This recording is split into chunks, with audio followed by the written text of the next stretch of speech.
Hi guys, today we're going to talk about S10, which is area and perimeter of similar figures.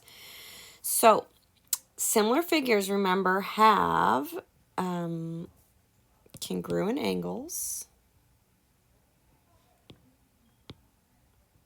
and, more importantly for this particular section, proportional side lengths.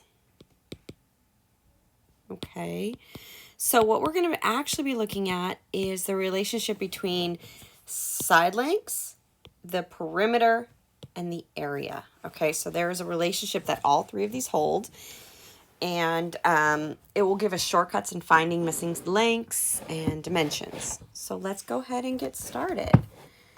Grab your pencil, grab your notes, and let's do this. Okay, first we're going to do some exploration. So we're going to find the perimeter and area of each of these figures, and then we're going to start comparing them. First of all, I'm going to focus on side lengths. So I'm going to compare the side lengths in a ratio, okay? I can compare 10 and 15, or I can compare 12 and 18. What's important is that you have to compare corresponding sides. So I'm just going to do 10 and 15.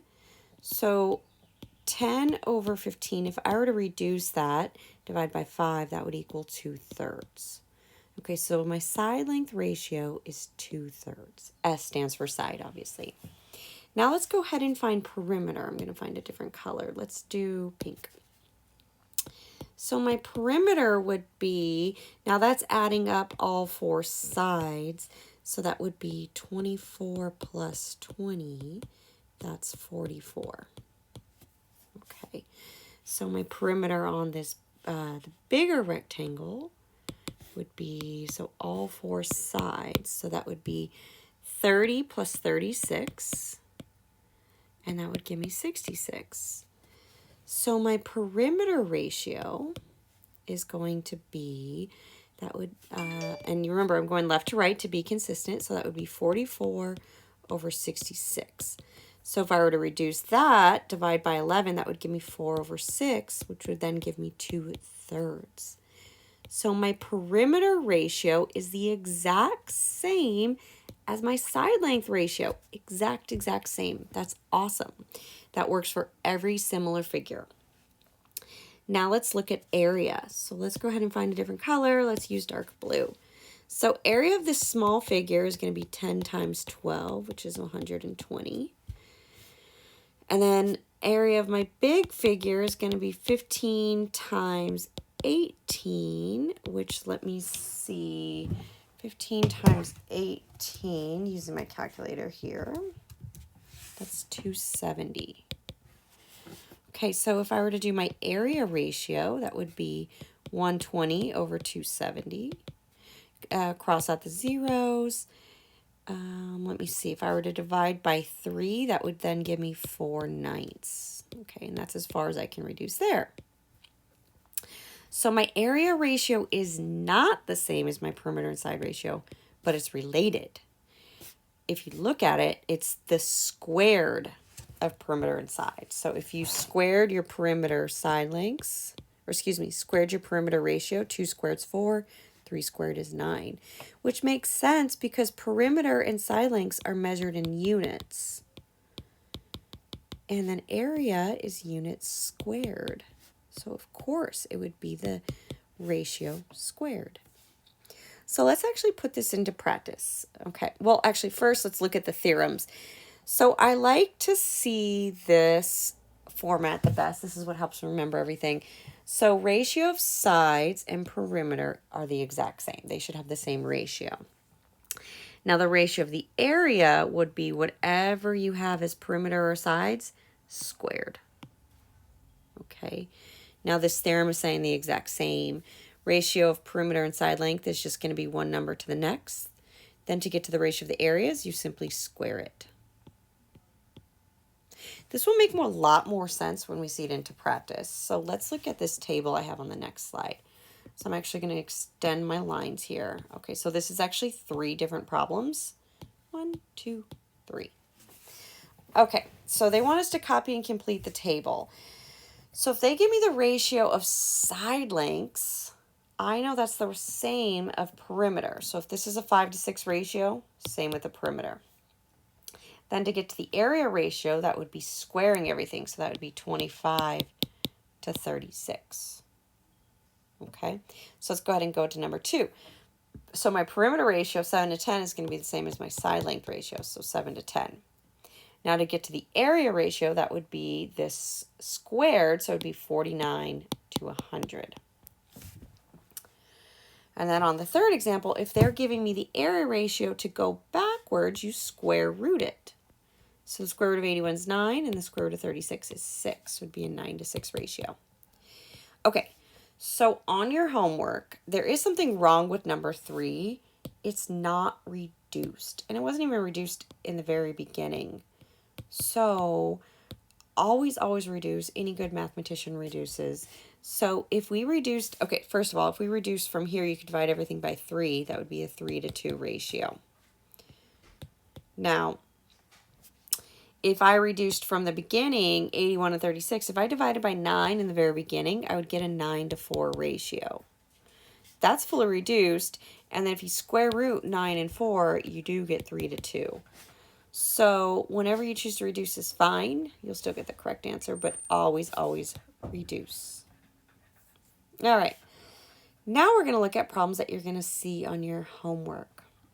All right, figures below are similar. Great, they have to be for these types of problems. The labels are corresponding. Okay, that's good to know too. What is the perimeter of the larger square? So we're looking for this.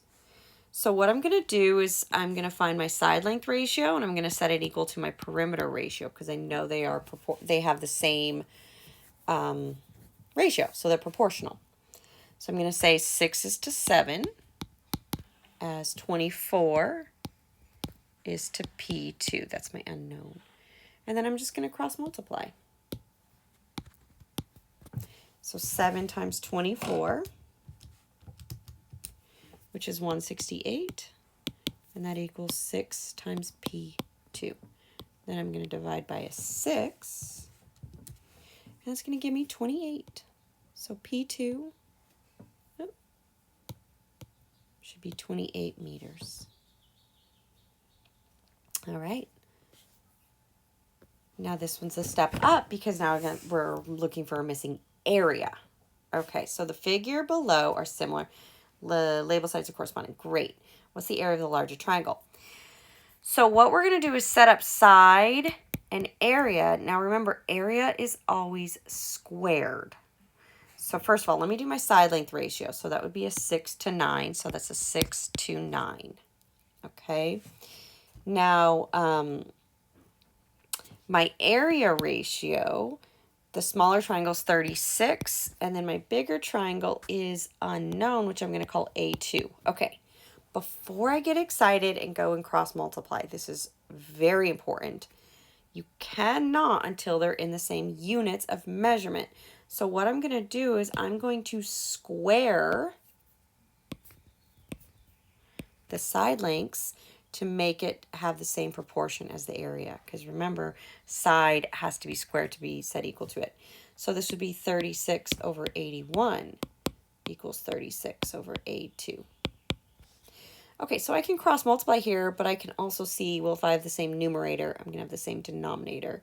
So A2 has to be 81. Okay. All right, so now they're saying the figures below are similar, the perimeter of each is given. Okay, what's the ratio of the side length of the larger square to the smaller square? So order matters, okay? When they're specific, be specific. They just want me to compare the perimeter ratios. So it would just be 36 over 32. Now, always reduce, so if I divided by 4, that would give me a 9 over 8. Okay, here's the thing. If I said this was my answer, they would come back and they'd tell me wrong, and you would lose points and you'd be frustrated. It's wrong because they want my answer as a ratio, but separated by a colon. So they're being very specific on how they want the answer. So you're going to write it in colon form. Okay? I like to show my work using fractions, and then I'll come back and finish up in a colon. Now this is a step up. So they're giving me the area ratio, or sorry, the areas to compare of bowl shape, and they want the ratio of the side lengths. Okay, I'm going to go up a second. Because I know perimeter and side lengths have the same ratio, I didn't have to do any manipulation. If I compare the perimeter, I'm able to get straight to the side length ratio because they're the exact same. So I didn't have to do any squaring or square rooting. On this problem, I'm going to have to because they're giving me the area ratio and they want me to give the side lengths. Okay, so we know side and then area squared. So let me see. If I were to set up my area, it would be 25 to 81. So my side length ratio would be the square root of the area. So I'm going to square root top and bottom. So that would be a 5 to 9 ratio. And they want the ratio of the smaller to the larger. So that would be a 5 to 9 ratio. 9. That was a terrible 9. Okay. So here we have, what is the ratio of the area of the larger hexagon to the area of the smaller? So this is the opposite of the above problem, okay? So this one is giving us the side lengths. So we know our side lengths is a 2 to 1 ratio. And now they want the area ratio. So remember, side and area squared. So that would mean my area ratio would be my side lengths ratio squared. So that would be a 4 to 1 ratio. And of course, I'm going to write it how they want it. 4 to 1. So what I would say is read the instructions, read the details, make sure you're maneuvering properly from side length to perimeter to area, and all that good stuff. Side length, perimeter, and then area is always squared. So if you're going from area to side length to perimeter, you're always going to square root it. Okay? And then if you're going from side length or perimeter, you're always going to square it. All right. That is the end of this lesson. I hope you enjoyed it and have fun in your homework. I'm always just an email away. Thank you so much.